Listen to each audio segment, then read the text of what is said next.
नमस्कार साथियों, आप सभी लोगों का नंदनी आईएएस में एक बार पुनः स्वागत है। और हमें आशा है आप सभी लोग स्वस्थ होंगे, आप लोग अपने एग्जाम की अच्छी तैयारी कर रहे होंगे। दोस्तों, आज का जो हमारा टॉपिक है मलेरिया। मलेरिया के बारे में आप क्या जानते हैं? दोस्तों, क्या आप जानते हैं इस मलेरिया शब्द का जो आपका ऐतिहासिक विकास आप दृष्टि से देखेंगे, जो आपके ऋग्वेद में विश्व चिकित्सा के रूप में मिलता है, और इसको ब्रिटिश काल में आप देखेंगे इसका नाम बंगाल फीवर के नाम से जानते थे। दोस्तों, क्या आप जानते हैं ये मलेरिया एक बीमारी नहीं है, बल्कि वैश्विक आर्थिक स्थिति पर आप देखेंगे तो वैश्विक अर्थव्यवस्था, जलवायु परिवर्तन और वैश्विक स्वास्थ्य से संबंधित एक मुद्दा है। दोस्तों, क्या आप जानते हैं अगर आपके इस आंकड़े के अनुसार जो आपका आंकड़ा आया उसमें 6 लाख से अधिक लोगों की मृत्यु हो चुकी है, जिसमें आपका अफ्रीका, दक्षिण एशिया इससे संबंधित है। क्या इसको भारत इससे खत्म कर सकता है? दोस्तों, आप विचार कीजिए, अगर आपको सरकार आपको स्वास्थ्य मंत्री या आपको स्वास्थ्य सचिव बना देती है, तो अगर आपको सरकार 5 साल का टारगेट देती है, मानो 2030 तक, तो आप इस मलेरिया को खत्म करने के लिए कौन से टिप्स अपनाएंगे? उसे कमेंट करिए। दोस्तों, ये मलेरिया एक ऐसी बीमारी है, अगर इसको हम सही से अगर इसका उपचार ना कर पाते हैं तो हमारी इसमें मृत्यु हो सकती है। अब इसके कौन से टिप्स हैं, क्या चीज़ें हैं और इसके इसके कितने टेस्ट होते हैं, हम सारी चीज़ देखेंगे। चलिए, जैसा कि आप चित्र में देख रहे हैं, ये हमारे ब्लड को प्रभावित करता है। बोलते हैं कि अगर मलेरिया जिस व्यक्ति को होता है तो उसके ब्लड इन्फेक्शन और ब्लड के जो प्लेटलेट्स हैं वो गिर जाती है। तो देखिए, आप इसको हम देखेंगे प्रश्न के रूप में, है ना।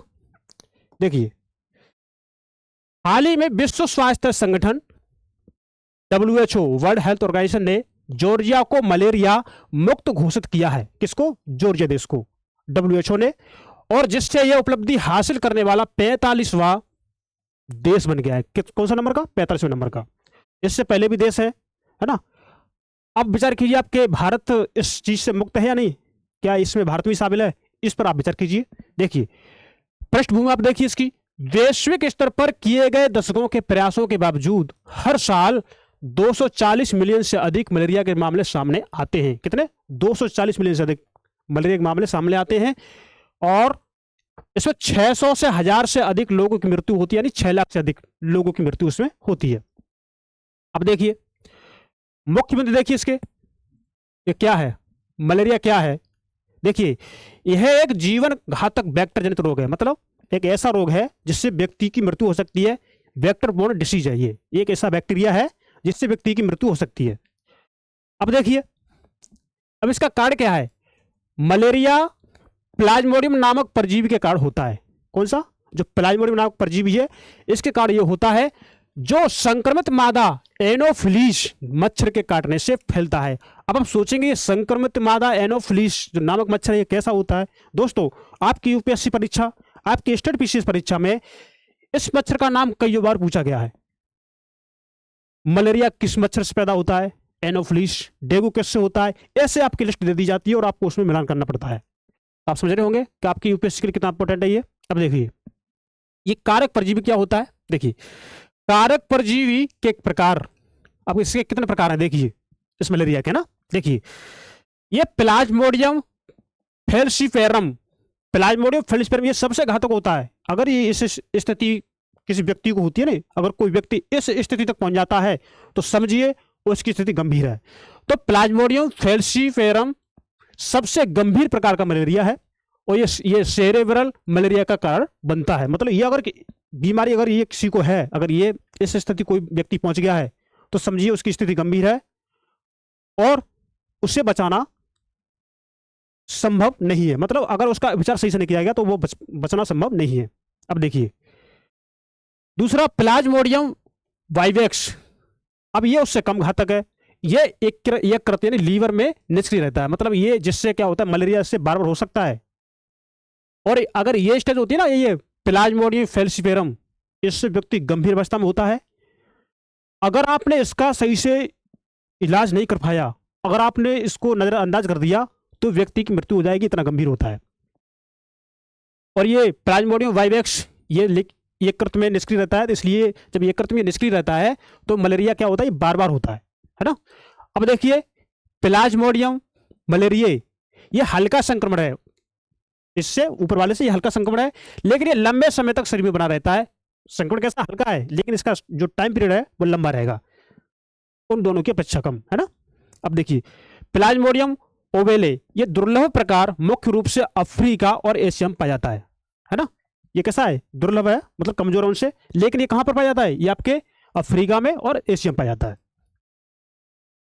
अब देखिए प्लाज्मोडियम, है ना, प्लाज्मोडियम नोलेसी, या इसे बोलते हैं प्लाज्मोडियम नोलेसी, ये जानवरों से इंसानों में फैलने वाला मुख्य रूप से दक्षिण पूर्व एशिया में पाया जाता है। मतलब अगर कोई जानवर किसी बंदर में हो गया, बंदर से किसी मनुष्य में फैल गया, या और कोई जानवर में हो गया उससे किसी मनुष्य में फैल गया, तो इस कैटेगरी का होता है ये 5वें नंबर वाला, है ना।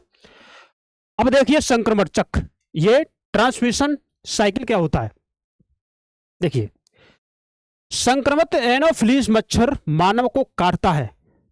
संक्रमित जो एनोफिलीज मच्छर है वो मानव को काटेगा और परजीवी रक्त प्रवाह के माध्यम से एकत्र लीवर में पहुंचते हैं। जैसे ही उसके परजीवी होंगे ना, उसके बैक्टीरिया होंगे, वो शरीर में, जैसे मच्छर काटेगा शरीर में जो अपने बैक्टीरिया छोड़ेगा, वो बैक्टीरिया ब्लड के माध्यम से लीवर में पहुंचते हैं और वहां गुणा करते हैं, मतलब उनकी संख्या बढ़ जाती है। अब देखिए वे फिर रक्त प्रवाह में वापस आते हैं, फिर क्या होता है, फिर जैसे वो लीवर के पास गए, लीवर के माध्यम से उनका विस्तार हुआ, फिर वो क्या करते हैं, फिर पूरी बॉडी में रक्त के माध्यम से प्रवाहित होते हैं, वापस आते हैं और ये लाल रक्त कोशिकाओं को संक्रमित करते हैं। जो हमारी रेड ब्लड सेल होती है, आरबीसी होती है, उसको ये क्या करते हैं, संक्रमित कर देते हैं, जिससे तेज बुखार और सर्दी होती है। तो इसका क्या होगा, साइकिल हो गया ना। अब देखिए कुछ परजीवी जो बोलते हैं गैमीटो, तो कुछ परजीवी गैमीटो में बदल जाते हैं। जो कुछ परजीवी होते क्या होते हैं, वो गैमीटो बदल जाते हैं और जिससे मच्छर पुनः ग्रहण करता है और ये संक्रमण चक्र पूरा हो जाता है। तो मच्छर जो भी संक्रमित होता है ना, मच्छर वो ऐसे ही करता है, किसी की बॉडी पे गया, उसको काटा, उसके बैक्टीरिया अंदर पहुंचे ब्लड के माध्यम से लीवर में उनका विस्तार हुआ, फिर वो सिर्फ पूरे शरीर में फैले, शरीर में जो ब्लड इन्फेक्शन हुआ उसका, है ना, आरबीसी को प्रभावित किया उसने, और फिर ये वापस जो कुछ आप देखेंगे कुछ परजीवी गैमीटो बदल जाते हैं और गैमीटो उसको पुनः मच्छर वापस अपने ग्रहण कर लेते हैं, है ना, तो पुनः ग्रहण कर लेते हैं और ये पूरा चक्र कौन सा होता है, इस संक्रमण का पूरा चक्र हो जाता है, यानी एक साइकिल चल जाती है इसकी। अब देखिए मलेरिया का वैश्विक प्रभाव क्या है।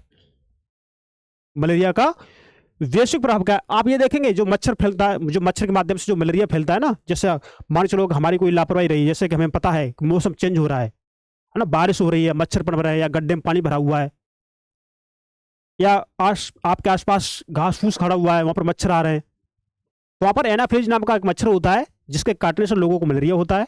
मलेरिया के 5 स्टेप्स है। पहला स्टेप्स खतरनाक है ना, अगर उसका सही से इलाज नहीं किया जाएगा तो व्यक्ति की मृत्यु हो सकती है। और ये जैसे मच्छर किसी व्यक्ति को काटता है ना, काटता है तो उसके जो बैक्टीरिया होते हैं जो, है ना, तो वो ब्लड के माध्यम से लीवर में जाते हैं, लीवर में उनकी संख्या बढ़ जाती है, फिर वो वहां से शरीर में ब्लड के माध्यम से प्रवाहित होते हैं, जिससे वो सीआरबीसी जो होती है और उसकी जो संक्रमण करने की शक्ति वो बढ़ जाती है, जिससे व्यक्ति को तेज बुखार सर्दी जुकाम हो जाता है। तेज बुखार भी होता है, सर्दी भी होती है। और जब ये वापस से पूरा शरीर में प्रभावित होता है, किस व्यक्ति को मलेरिया होता है, फिर कुछ जो परजीवी होते हैं वो किस में बदल जाते हैं, वो गैमीटो में बदल जाते हैं। किसमें, वो गैमीटो में बदल जाते हैं और मच्छर इनको पुनः दोबारा ग्रहण कर लेते हैं और ये पूरा हमारा एक साइकिल हो गया। ये रियाज अभी तक की जो हमने कहा है ना। अब हम देखेंगे मलेरिया का वैश्विक प्रभाव क्या होता है।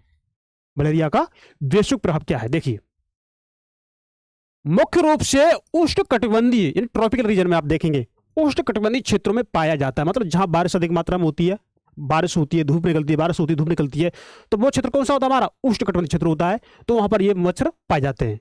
विशेष रूप से आप अफ्रीका, दक्षिण एशिया और दक्षिण अमेरिका में ये ज्यादा मात्रा में होते हैं, क्योंकि वो क्या क्षेत्र है, ये आपका अफ्रीका हो गया, है ना, अफ्रीका, दक्षिण एशिया हो गया, आपका दक्षिण अमेरिका हो गया, तो ये आपके उष्णकटिबंधीय क्षेत्र है ना। अब देखिए भारत में इसकी स्थिति क्या है। हमने आपसे क्या कहा, हमने आपसे कहा कि आप भारत के बारे में बताएं। तो भारत में स्थिति आप देखेंगे मलेरिया के मामले कम हो रहे हैं।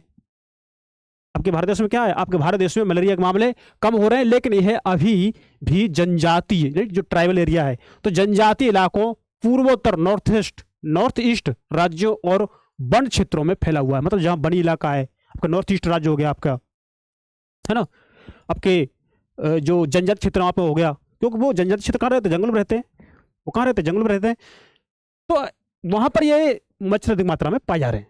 जब मच्छर अधिक मात्रा में पाए जा रहे हैं तो मलेरिया केसेस भी वहां पर अधिक मात्रा में होंगे। तो देखिए, मलेरिया से बचाव के लिए टीकाकरण, वैक्सीनेशन, इसको थोड़ा देख लेते हैं। देखते हैं पहला क्या है। देखिए, RTS-AS01 है ना, मॉस्क्यूरिक्स 2021 में WHO द्वारा अनुमोदित पहला मलेरिया टीका है। इसका थोड़ा आप नाम याद रखेंगे, आपकी यूपीएससी में नाम पूछा जा सकता है ना। थोड़ा आप इस पर अपनी थोड़ी नज़र डाल लीजिए, इस पर थोड़ी आप अपनी नज़र डाल लीजिए। RTS-AS01 मॉस्क्यूरिक्स इसका नाम है। यह क्या है? यह WHO द्वारा अनुमोदित पहला मलेरिया टीका है। आई होप आपको बात समझ में आ रही होगी। देखिए, मलेरिया जानना ही हमारा उपयोग नहीं है, हमें मलेरिया जानना भी है। ये कैसे होता है, इसकी रोकथाम क्या है, इसकी कौन कौन सी वैक्सीनेशन है, किस तरह से इसको रोका जा सकता है, भारत में इसका क्या योगदान है, वैश्विक स्तर पर इसकी क्या गाइडलाइंस है, इन सारी चीज़ों को हमें पता होना चाहिए आपकी यूपीएससी एस्पिरेंट के हिसाब से। तो अब देखिए, हमारी जो वैक्सीनेशन है RTS-AS01 ना, मॉस्क्यूरिक्स, जो 2021 में WHO द्वारा अनुमोदित किया गया था। अब देखिए, दूसरा क्या है हमारा, R21 यानी R21 मैट्रिक्स एम, एक उभरता हुआ प्रभावी वैक्सीन उम्मीदवार है ना। ये क्या है, ये उभर रहा है अभी। तो ये हमारी वैक्सीनेशन है। अब देखिए, मलेरिया वैक्सीन विकसित करने में चुनौतियां क्या।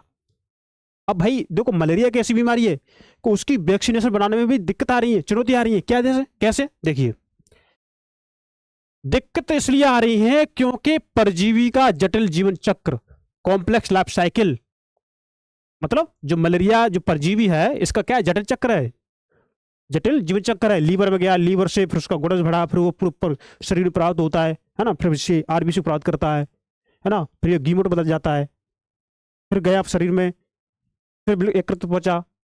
तो इस तरह से ये क्या है, चक्र है। तो ये है कैसा, परजीवी का एक जटिल चक्र है, कॉम्प्लेक्स लाइफ साइकिल इसका। इसलिए मलेरिया वैक्सीन विकसित करने में चुनौती आ रही है। दूसरी चुनौती क्या है कि मलेरिया परजीवी कई चरणों से गुजरता है। अब कौन कौन से चरणों से गुजरता है भाई, देखते हैं। देखो, स्पोरोजाइट जो क्या है, ये लीवर वाला स्टेज है। स्पोरोजाइट ये लीवर वाला स्टेज है। और दूसरा आप देखेंगे, यहाँ पे मोरोजोइट ये रक्त स्टेज है, ब्लड वाला। एक लीवर वाला स्टेज, एक रक्त स्टेज। अब एक स्टेज कौन सा है, गैमीटो, जो कौन सा है, ये मच्छर स्टेज है। तो देखिए, इसमें 3 स्टेज हो गए। एक तो इसका जीवन चक्र जटिल है, परजीवी का जीवन चक्र जटिल है इसलिए। दूसरा क्या है, इसके कई चरण हैं, कई स्टेज हैं। अब चरण कौन कौन से हैं, एक तो इसमें हो गया स्पोरोजोइट लीवर स्टेज हो गया, मोरोजोइट रक्त स्टेज हो गया, अब गेमिटो मच्छर स्टेज हो गया। क्या हो गया, मच्छर स्टेज हो गया। तो आपकी ये स्टेजेस हैं, है ना। तो इस वजह से इसकी जो वैक्सीन है उसको बना पाना मुश्किल हो पा रहा है। चुनौतियां आ रही हैं, मतलब बन तो रही है लेकिन चुनौतियां आ रही हैं। अब देखिए, हर चरण में अलग अलग एंटीजन होते हैं। जो स्टेज हैं, जो चरण हैं, जो आपको बताया गया अभी, एक तो आपके लीवर वाला हो गया, एक आपका ब्लड वाला हो गया, एक आपका गेमिटो वाला हो गया। क्या है, ये स्टेज है। तो हर चरण में, हर स्टेज में अलग अलग एंटीजन होते हैं, जिससे एक ही वैक्सीन से प्रभावी रोकथाम करना कठिन हो जाता है। तो अलग अलग चरण में अलग अलग एंटीजन होते हैं, इसलिए एक ही वैक्सीन से इनकी रोकथाम कर पाना संभव नहीं लगता। अब देखिए, आगे देखते हैं। एंटीजेनिक विविधता और प्रतिरक्षा प्रणाली से बचाव। एंटीजेनिक देखते हैं, एंटीजेनिक विविधता और प्रतिरक्षा प्रणाली से बचाव, है ना। देखिए, प्लाज्मोडियम हजारों अलग अलग एंटीजन उत्पन्न करता है। प्लाज्मोडियम है क्या करता है, ये हजारों अलग अलग एंटीजन उत्पन्न करता है, जबकि वायरस में आमतौर पर कम एंटीजन होते हैं, इसलिए वायरस की वैक्सीन जल्दी बन जाती है। देख रहे हैं, ये जो प्लाज्मोडियम है हजारों अलग अलग एंटीजन उत्पन्न कर रहा है, और जबकि वायरस में आमतौर पर इसकी अपेक्षा कम एंटीजन होते हैं, आप देख सकते हैं।